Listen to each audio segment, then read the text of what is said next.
This is such a talker of a story, and joining us now on this is attorney Jay Diaz. I'm glad you're here. Let's start with the so-called crime that was committed. Is flipping off a police officer really illegal, or is it just harsh freedom of expression? It's certainly not illegal. Supreme Court precedent and other precedent make clear that speaking, whether even offensively, to public officials is protected expression. And that's important. If we want to have a free society, we have to be able to speak to our police officers in the way that we feel is fitting for the situation. And in this case, Mr. Bombard was upset. He was upset that he was pulled over for no reason to begin with. He gave the officer a piece of his mind, but you can guess what happened next after that. The trooper claims that many people saw it. There was no one on the streets. This was a 20-degree day in northern Vermont. There was a few cars. This was not any kind of difficult situation. It was First Amendment 101.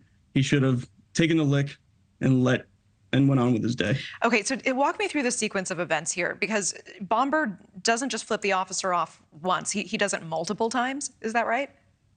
No, actually, that was what the trooper claimed. But in the first instance, Mr. Bombard did not do anything. He was completely confused and said he may have been stretching his hands, but had not tried to communicate with the officer at all.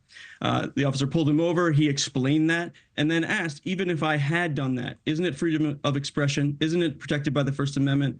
The trooper said, maybe so, but continued to harangue him, berate him, and interrogate him on the side of the road.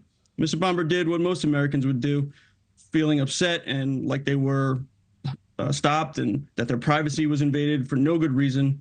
He gave the officer a piece of his mind. Do you really think most Americans would flip off an officer and yell "F you" after being pulled over for the wrong reason? I think most Americans can understand the sentiment. They can understand how he felt, that he was just on his way to go to the post office. He had just picked up a cup of coffee. He's a working man. He lives in northern Vermont, takes care of his elderly mother. He's an average Joe, just trying to get on with his day. And to have it, interrupted for no good reason, he had a hard time understanding that. And then the second issue, of course, comes up, is that the officer couldn't take it. Immediately, he decides to arrest Greg. He not only arrests him, he handcuffs him, puts him back in the car, locks him in his cell, berates him further for another 20 minutes. And to make matters worse and add insult to injury, he has his car towed from where the trooper stopped him. So the defendant arguing this is an infringement on his First Amendment rights. Do you see other cases potentially using the same defense in the future? Does this set precedents going forward?